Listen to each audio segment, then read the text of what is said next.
लोकसभा चुनाव से पहले जातिगत जनगणना का मुद्दा फिर गर्मा गया है। राहुल गांधी से लेकर मल्लिकार्जुन खड़गे और विपक्ष के तमाम नेता जातिगत जनगणना की पैरवी कर रहे हैं।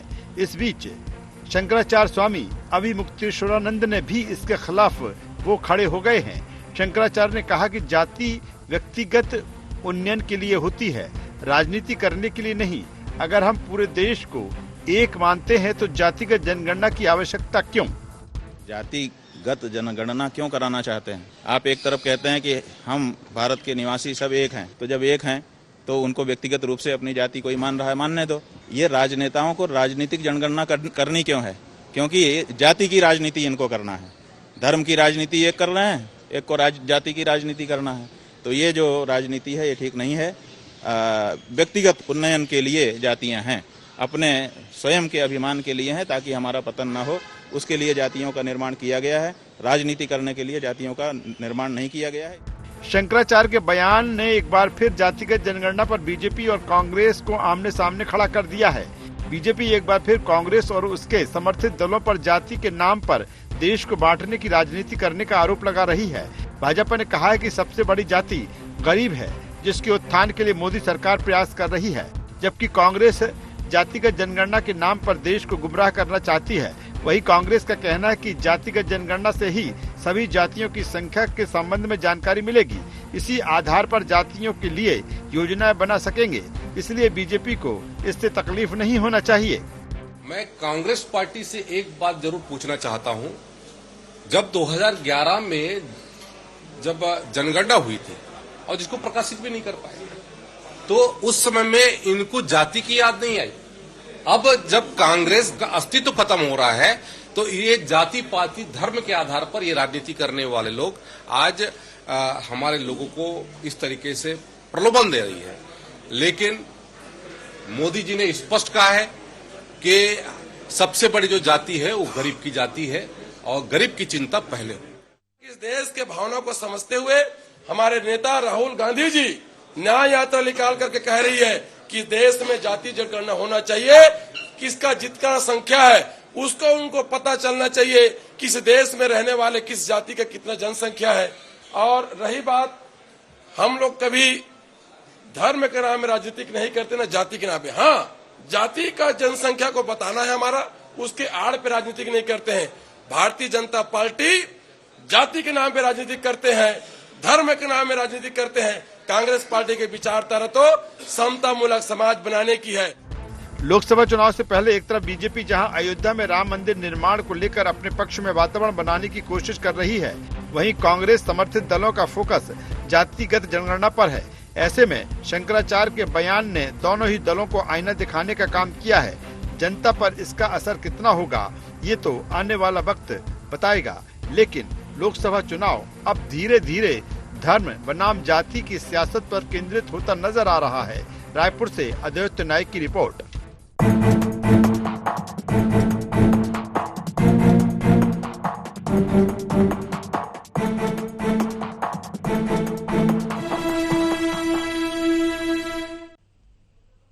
नमस्कार, गोहार छत्तीसगढ़ जाति पर जंग में आपका स्वागत है। मैं हूं राजेश सक्सेना। आज इसी मुद्दे पर हम चर्चा करेंगे, बातचीत करेंगे, लेकिन चर्चा शुरू करें उससे पहले एक नजर गोहार पॉइंट्स पर।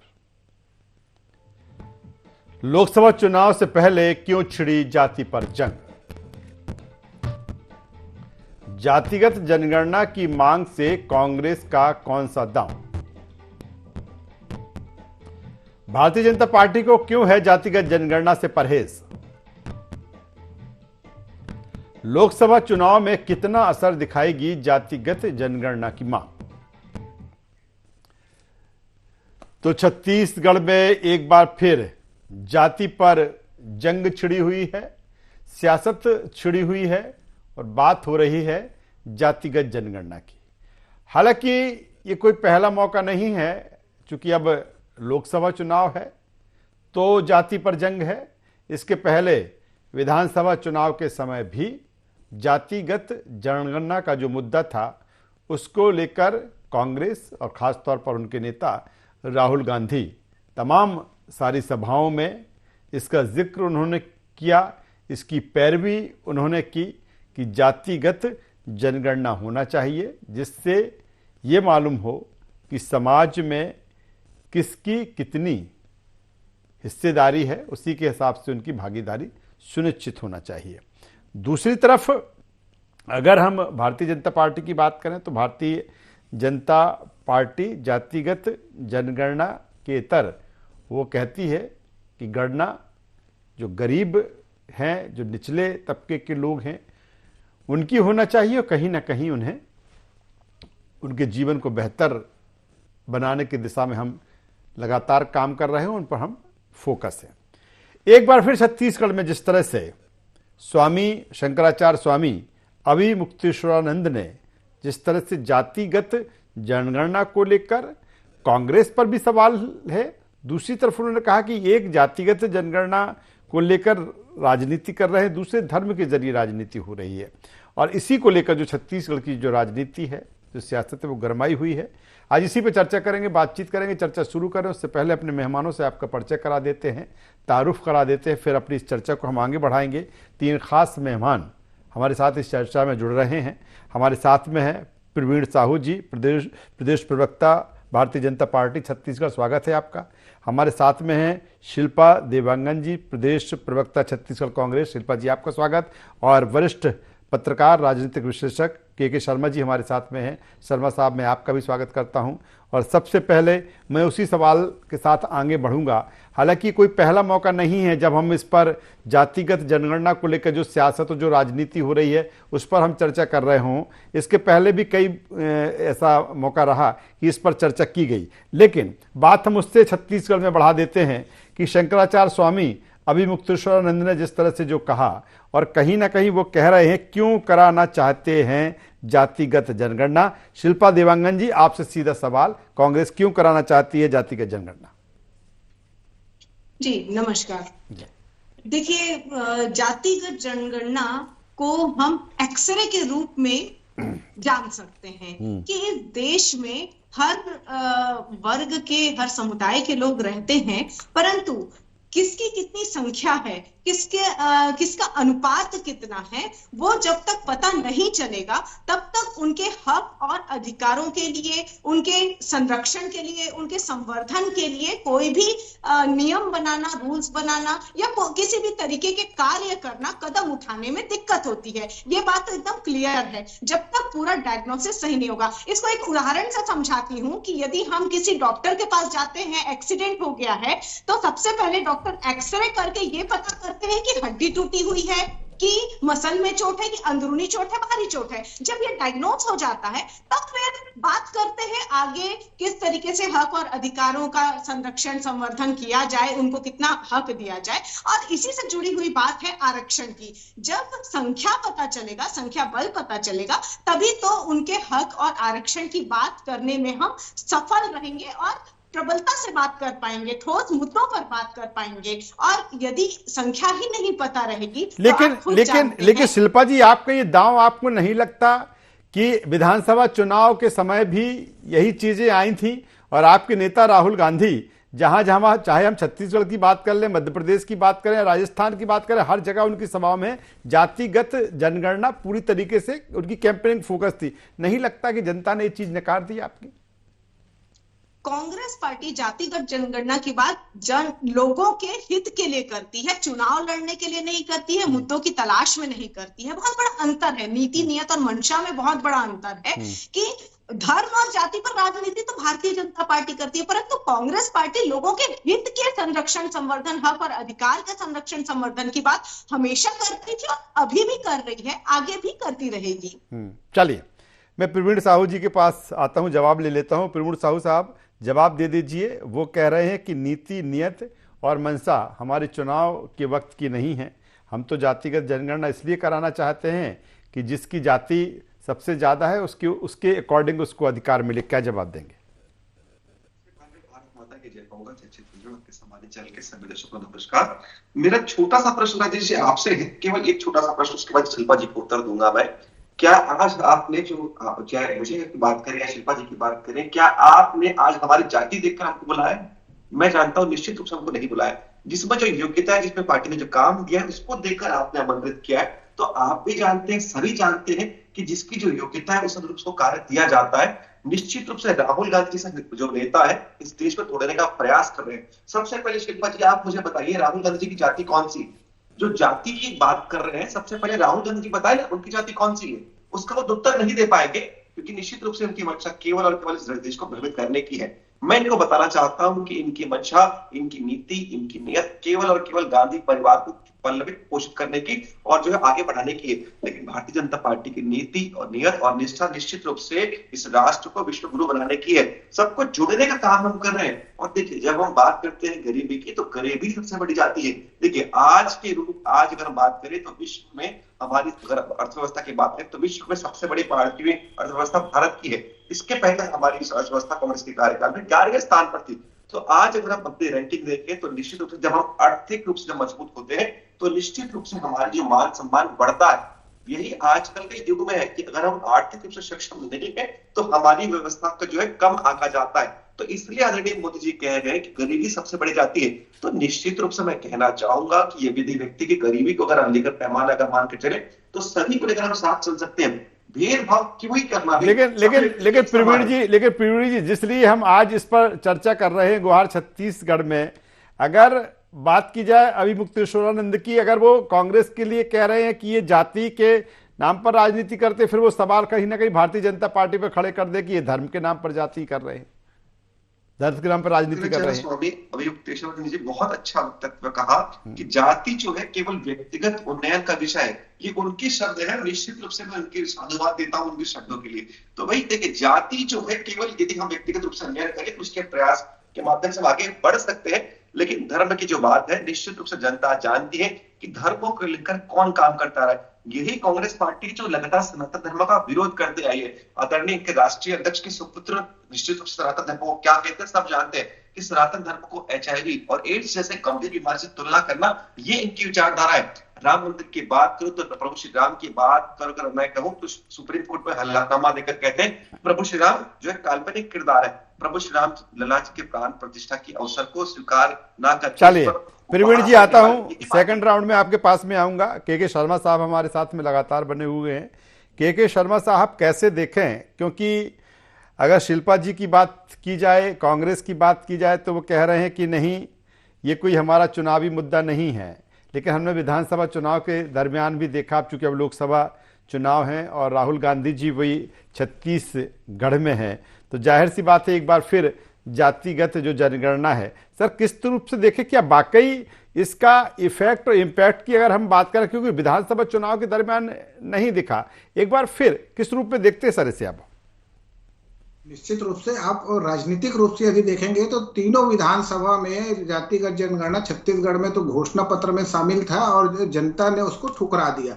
मोदी की गारंटी पर भरोसा किया। या कांग्रेस को यदि 2018 में मिला था तो किसान हित की जो बात कही गई थी, उपज का पर्याप्त मूल्य मिलने की बात हो, राजीव गांधी किसान न्याय योजना को मजदूर की बात हो, आदिवासी की बात हो, ये मुद्दे रहे।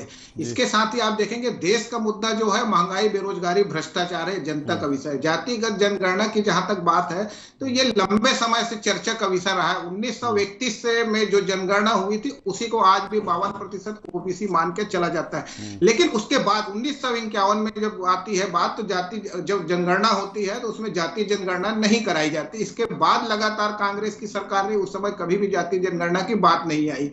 अब उसके बाद आते हैं कि जब समाजवादी आगे आते हैं, 2009 में जब लालू और मुलायम जैसे नेता मनमोहन सिंह की सरकार का समर्थन करते हैं तो वहां पे एक जाति जनगणना की बात आती है और 2011 में जाति जनगणना होती है जो अभी तक सामने नहीं आया। ये एक बात है।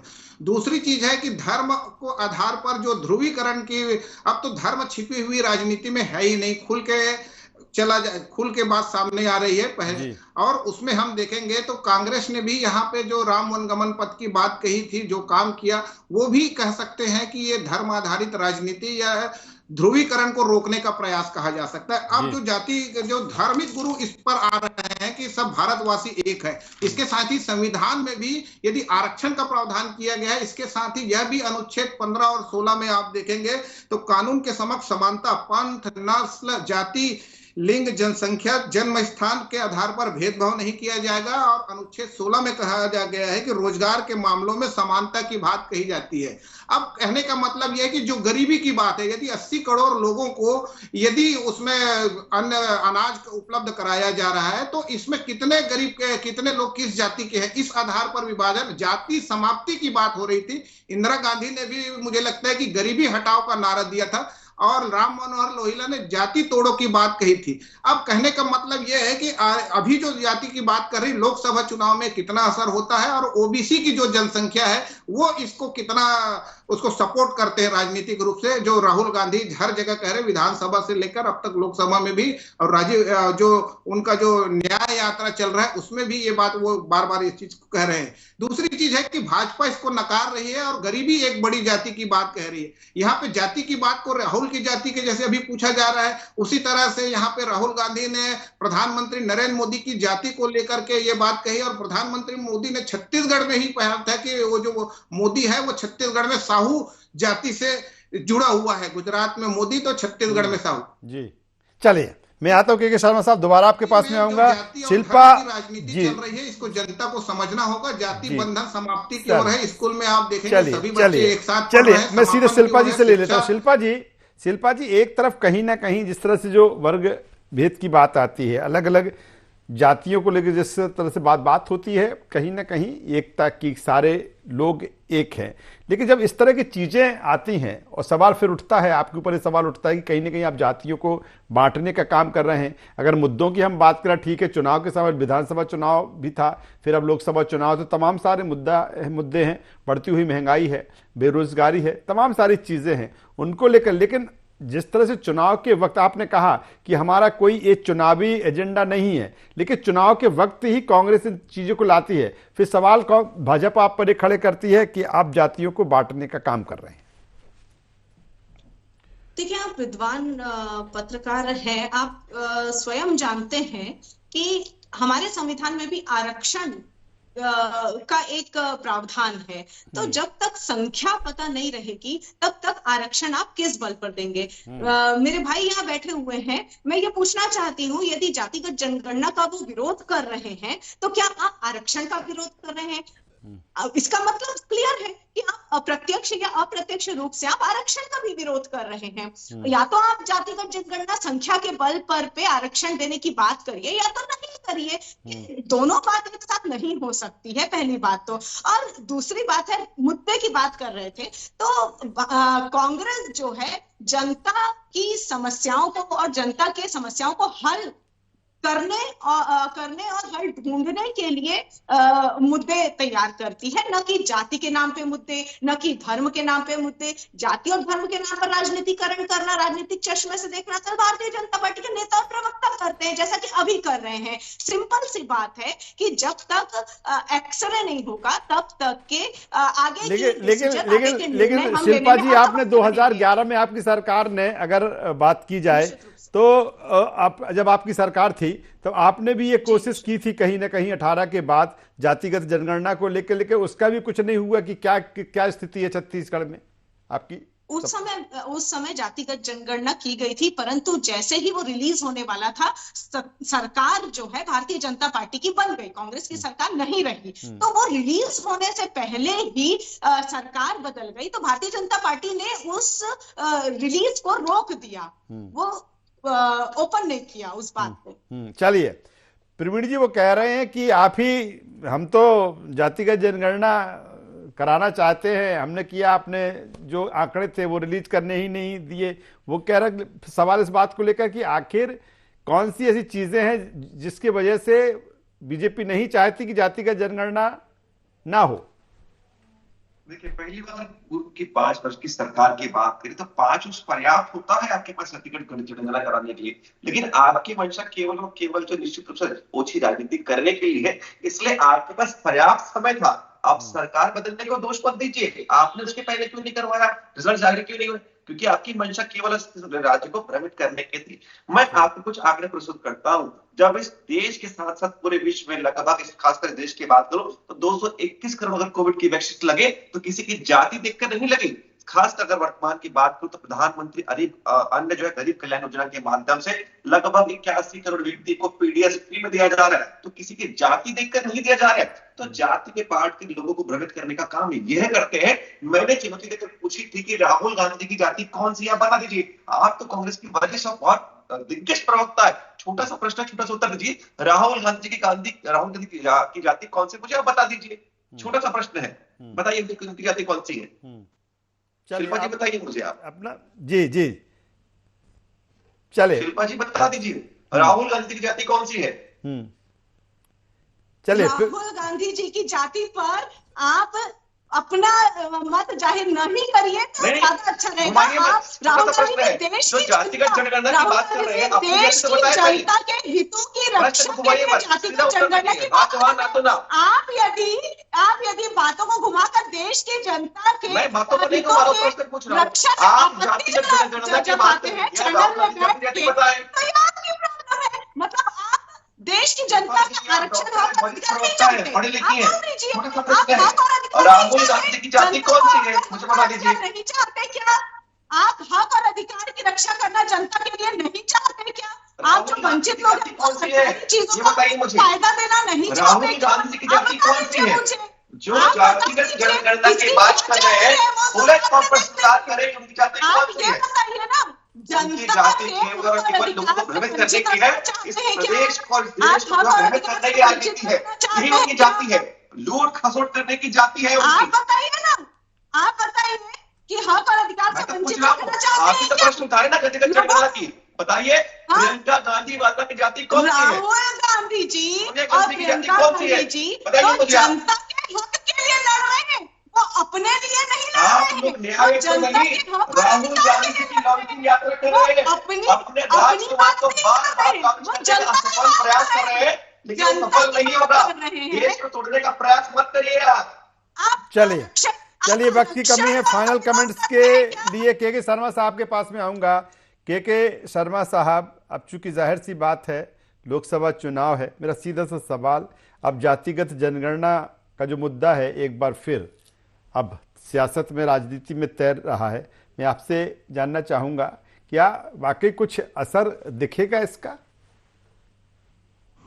देखिए राजेश जी, आप जान रहे हैं कि बिहार में जाति जनगणना हुई, अब नीतीश कुमार स्वयं इंडिया गठबंधन से हट करके एनडीए में आ चुके हैं। अब वहां की स्थिति क्या बनेगी, नीतीश कुमार जी इसको लेकर क्या बोलते हैं, और इसके साथ ही राहुल गांधी जो कह रहे हैं, तो कांग्रेस को इसका कितना लाभ होता है लोकसभा चुनाव में, यह देखना है। और अमीरी गरीबी के जो भेद की बात कर रहे हैं उसका प्रधानमंत्री जो कर रहे हैं, उसको भाजपा जो कह रही है, उसका कितना असर जनता में होता है। ये जाति और धर्म के आधार पर जो राजनीति की बातें जो चल रही है लोकसभा चुनाव में, जनता इनको क्या मूल मुद्दों से भटकेगी, या बेरोजगारी के मामले में, भ्रष्टाचार के मामले में, महंगाई के मामले में, जिस तरह से सिलेंडर देने की बात होती है, 1000 रुपये महिलाओं देने की बात होती है, इन तमाम विषयों को लेकर के जो कदम उठाया जा रहा है उसको लेकर के, और आरक्षण को लेकर छत्तीसगढ़ में आप देखते हैं कि सुप्रीम कोर्ट ने 58% आरक्षण को स्वीकृति दी है, जिसके आधार पर भूपेश सरकार की कैबिनेट ने इसको मंजूरी दी है, और 76% आरक्षण का मामला राजभवन में पेंडिंग है।